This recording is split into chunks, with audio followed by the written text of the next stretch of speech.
At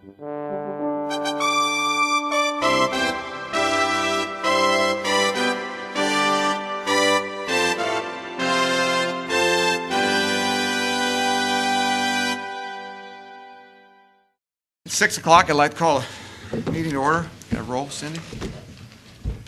Opperly, Here. Betteridge, Here. Barton, Here. Spar, here, Shook, Jones, Here. Warren. Here. Thank you, we have a quorum. Thank you. Has everybody had a chance to look at September's minutes? If there's no amendments, do I hear a motion for approval? Mr. Chairman, I move that we approve the minutes as stated. Second. Warren, Yes. Spar, Yes. Jones, Yes. Betteridge, Yes. Barton, Yes. Opperly. Yes. Thank you. Okay, I'll start our first case tonight. I'm going to flip them tonight. Case number 13-12, Lighthouse Properties of Illinois, LLC is requesting a variance for a parking lot at 403 North Bauman Avenue, Zone B3 SP. Required side setback for pavement is 7 foot 5 inches. Requested variance of 5 foot 5 inches will allow a setback of 2 feet. All right, you want to just stand up and be sworn in?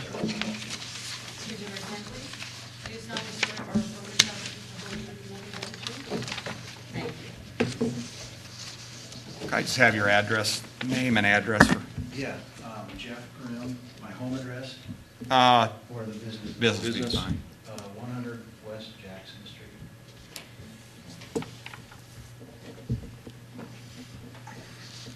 Okay. First off, on the application for variance, that writing isn't mine.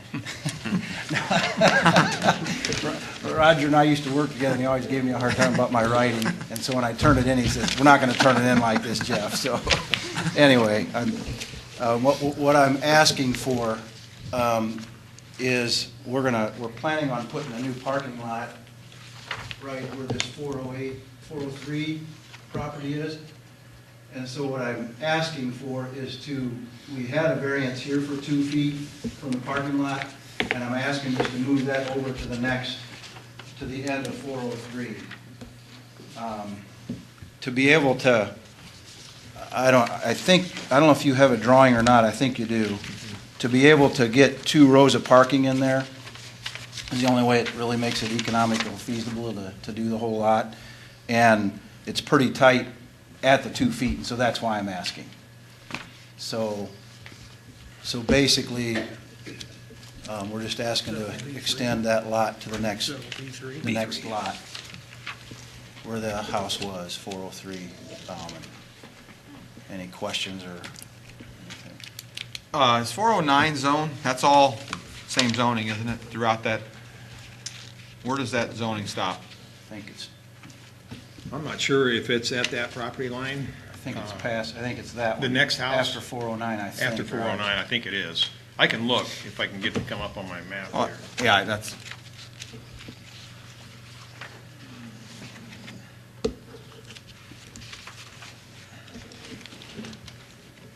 does anybody in the audience wish to comment to this case tonight? Ma'am? Jeff, I'll let you just step back. Sure. Ma'am, you step up front, be sworn in and get your statement. You solemnly swear or affirm to tell the truth, the whole truth, and nothing but the truth? Yes, I do. Thank you. And you have to state your name and your address.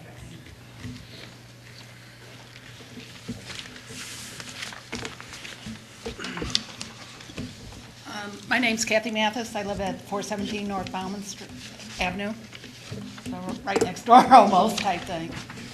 And my concern is that we're putting another parking lot there. There goes the value of all the houses on that block. It goes down even more.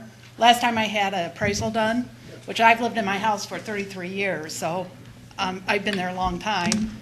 And the last time I had my appraisal done, it was downgraded because of being so close to businesses. Now we're putting it even closer with the parking lot there. The other thing I'm concerned about is the lights, because they shine right into my bedroom right now. It's an upstairs, second floor bedroom.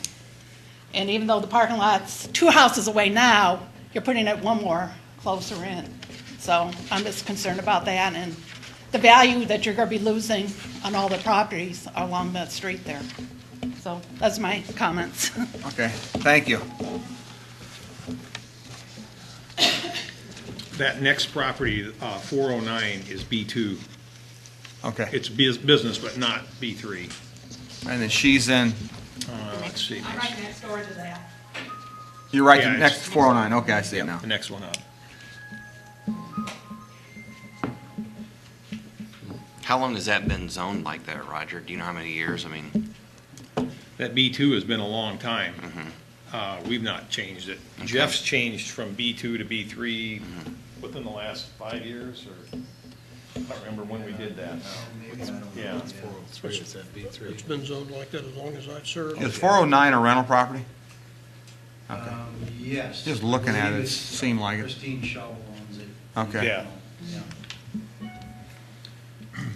hey, Jeff, I have just a real quick question for you.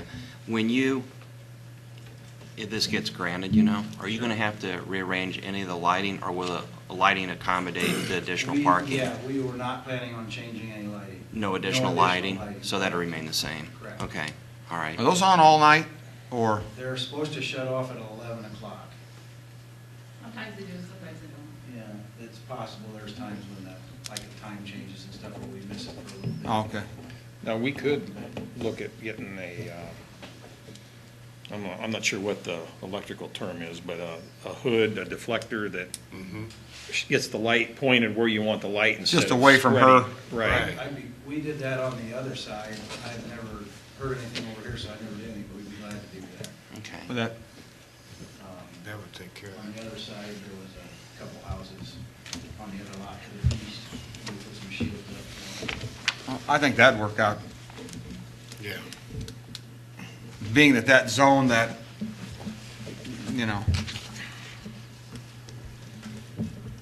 And just to remind the board, the question in front of you is not whether they can have a parking lot there. You don't have to rezone it. It's for the side setback, right, Roger? Right, it's a variance for the setback. So you're only considering the whether to grant the change in the setback, not whether to allow a parking lot there. That's part of the existing zoning of the property as to whether that is or is not a permitted use. okay. Jeff, you're gonna put a lot there with or without that 2-foot. Well, obviously, we took the house out because it was really bad anyway, so we probably will. We will not gain the parking that we need if we do that, so I don't know how we would configure it or whatever, but probably. So if we do have a motion, do we want to just include the shielding or the light? That'd be fine. Okay, You raise the motion? yeah. Mr. Chairman, I would move that we grant case number 13-12 under 1010-2C as stated, with the addition that hoods would be put on the existing lights in that parking lot within the next 90 days. Would that 90 days give you plenty of time, Jeff? I would think so. Okay. Second. Betteridge, Yes. Barton, Yes. Jones, Yes. Spar. Yes. Warren, Yes. and Opperly. Yes. Thank you. Okay, thanks. Thanks for showing up. Appreciate it. Here, next case is 13-11, the Village of Morton and Henry Getz requesting a variance for a sign at 2272 South Main Street, Zone B2. Required side setback is 10 foot. The 2 front corners of the sign will be 6 foot from the property line. Inches. Oh, inches. That does make a difference, doesn't it? Yeah. Roger, you just want to give a, I will. I just wanted to get Okay. the picture up here for you so you could see it.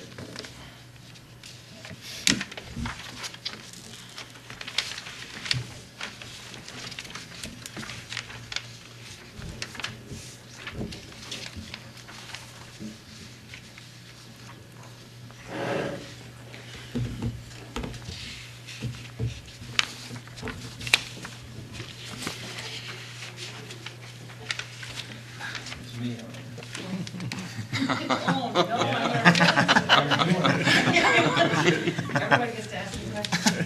You have to go from tell the truth, the whole truth,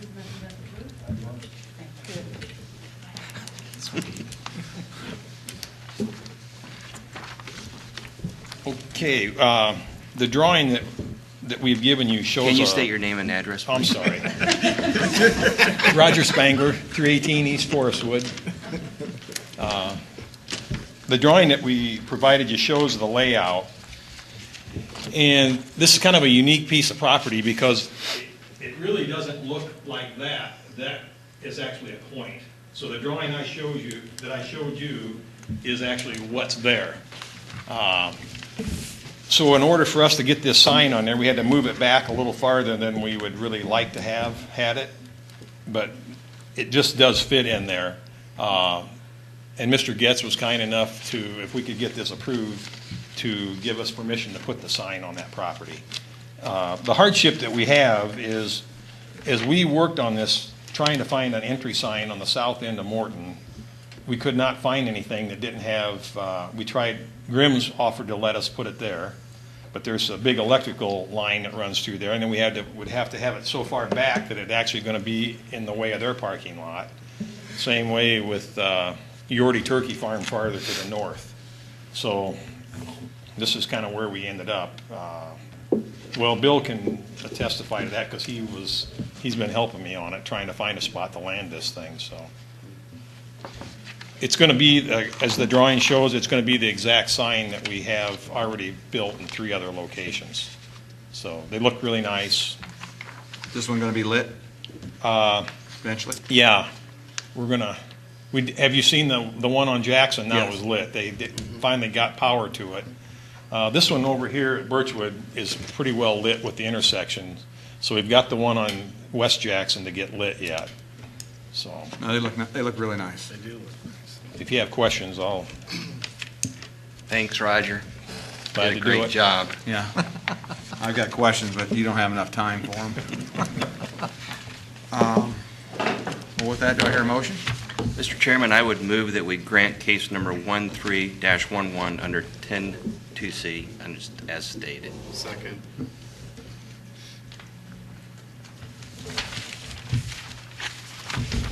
Barton, Yes. Betteridge, Yes. Jones, Yes. Warren, Yes. Spar, Yes. Opperly. Yes. Thank you.